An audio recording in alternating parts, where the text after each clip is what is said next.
तो अब हमें संक्षारण के बारे में पढ़ना है। संक्षारण का मतलब होता है जंग लगना। और सामान्य भाषा में, हम अपने सामान्य निजी भाषा में, घरेलू भाषा में इसे मूर्छा लगना के नाम से जानते हैं। ठीक है, तो जंग लगना या संक्षारण, तो ये किसी धातु, जो भी धातुएं होती हैं उन्हीं पे लगती हैं। जो धात्विक या उपधातु अधातु होते हैं उन पे कभी भी संक्षारण नहीं लगते हैं। तो आइए हम देखते हैं संक्षारण का परिभाषा क्या होता है। जब कोई वस्तु अपने आसपास अम्ल या आर्द्रता के संपर्क में आने पर, फिर से एक बार आपको बताते हैं कि जब कोई वस्तु अपने आसपास अम्ल या आर्द्रता आदि के संपर्क में आते हैं तो वे संक्षारित होने लगते हैं। तो उस संक्षारित होने की प्रक्रिया को हम लोग संक्षारण कहते हैं। यह ध्यान देना है कि संक्षारण और संक्षारित दोनों में अंतर है। संक्षारित का मतलब होता है कोई कार्य हो रहा है और जब वो हो जाता है तब उसे क्या कहेंगे, संक्षारण। यानी कि जब जंग लग रहा होगा तब उसे संक्षारित कहेंगे, और जब जंग लग कर कंप्लीट अपना स्थान एक्सेप्ट कर लेगा, यानी कि चूज कर लेगा, अपना स्थान परिवर्तित कर लेगा, तब उसे हम क्या कहेंगे, संक्षारण कहेंगे। ठीक है, अब संक्षारण से क्या होता है कि कब कब संक्षारित हो जाएगी, यानी कोई धातु में कब कब संक्षारित हो जाएंगी, कब कब नहीं होंगी। तो पहला पॉइंट यहाँ पर देख लीजिए कि लोहा जल आदि के संपर्क में आते ही क्या होते हैं, संक्षारित हो जाते हैं। जैसे लोहा को हम लोग क्या करेंगे, जल में डाल दें, कई दिनों तक रखते हैं, और या तो उसको ऐसे स्थान पर रखते हैं जहां पर नमी हो, यानी कि नमी का मतलब होता है पानी की मात्रा वहां पर कम हो, यानी कि वहां पर हल्की हल्की ठंडी हवाएं बह रही हो। ठीक है, तो ऐसे स्थान पर जब हम लोहे को रख देंगे तो वह क्या होंगे, धीरे धीरे संक्षारित हो जाएंगी और एक बार जंग लगकर भूरे रंग में बदल जाएंगे। ठीक है, और दूसरा नंबर चांदी। चांदी जो होता है, चांदी को नमी के संपर्क में जब हम लोग रखते हैं तो उस पर काली परत चढ़ जाती है। काली परत यानी कि चांदी, यदि हम चांदी को जल में रख देते हैं या ऐसे स्थान पर रख देते हैं जहां पर नमी हो, ठीक है, तो वहां पर रखने के बाद धीरे धीरे चांदी पर क्या होती है, काली परत चढ़ जाती है, यानी काले रंग में परिवर्तित होने लगता है। ठीक है, तो उसे भी हमको क्या करना चाहिए, चांदी को किसी नमी स्थान पे नहीं रखना चाहिए। और तीसरा नंबर हम देखते हैं, तांबे को नमी के स्थान पर संपर्क में नहीं रखना चाहिए। जो तांबा होता है उसको भी क्या करना चाहिए, नमी के स्थान पर नहीं रखते हैं। कभी कभी हम और आप लोग देखे होंगे कि पंखे में जो तांबा लगा होता है वो धीरे धीरे उसमें पीलापन आने लगता है। कैसा आने लगता है, पीलापन, यानी कि उसपे एक हरे रंग की परत चढ़ जाती है।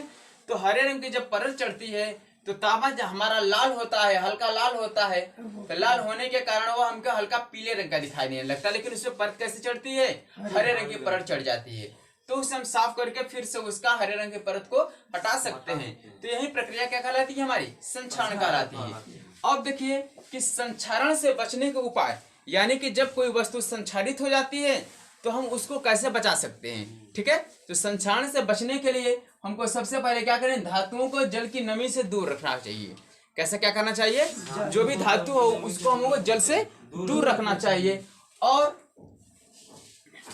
दूसरा नंबर देखा जाए कि धातु, यदि लोहा हो चाहे कोई भी धातु हो, अगर उस पर हमें स्टील की परत चढ़ा देते हैं, किसकी परत, स्टील की परत चढ़ा देंगे तो क्या होगा, उस पर भी कभी भी काली परत या संक्षारित नहीं होगा। जैसे कि हम लोग अपने घरों में रोज यूज करने वाले बर्तन कैसे होते हैं, स्टील के होते हैं, चमकदार होते हैं, कभी उस पर परत चढ़ती है कोई नहीं, कभी भी संक्षारित नहीं होता है। वह अपना एकदम से चमकीला ब्राइटनेस हमेशा होता है। या उसको हम 4 दिन बाद धोएं या पानी में दिन भर डाले रहें, कभी क्या होता है, कभी वो संक्षारित नहीं होता है। और लोहे पर क्या होता है, हम लोग पेंट कर देते हैं, पॉलिश कर देते हैं कि लोहा कैसा हो, संक्षारित ना हो। और लोहे को जंग से जल में डालने से के पश्चात यदि हम लोग किसी कारणवश जल में लोहे को डाल भी देते हैं तो डालने के बाद तुरंत उसको क्या करना चाहिए, हमको पोंछ देना चाहिए, साफ सुखा देना चाहिए कि उस पर नमी की मात्रा न रहे। तो ऐसा करने से हमें क्या होगा कि संक्षारण से हमें किसी भी धातु का आसानी से बचा सकते हैं। ठीक है, अब हम विकृत गंधिता के बारे में पढ़ेंगे। विकृत गंधिता क्या होता है, तो विकृत गंधिता का मतलब होता है तीखा गंध आना। यदि किसी खाद्य पदार्थ में तीखा गंध आने लगता है तो उस गंध आने की प्रक्रिया, ठीक है, विकृत गंधिता कहलाती है। तो विकृत गंधिता का अर्थ समझ गए कि किसी खाद्य पदार्थ में जब तीखे गंध आने लगते हैं तो उसे हम विकृत गंधिता कहते हैं, क्योंकि वह गंध क्या होता है, तीखा होता है, अच्छा गंध नहीं होता है।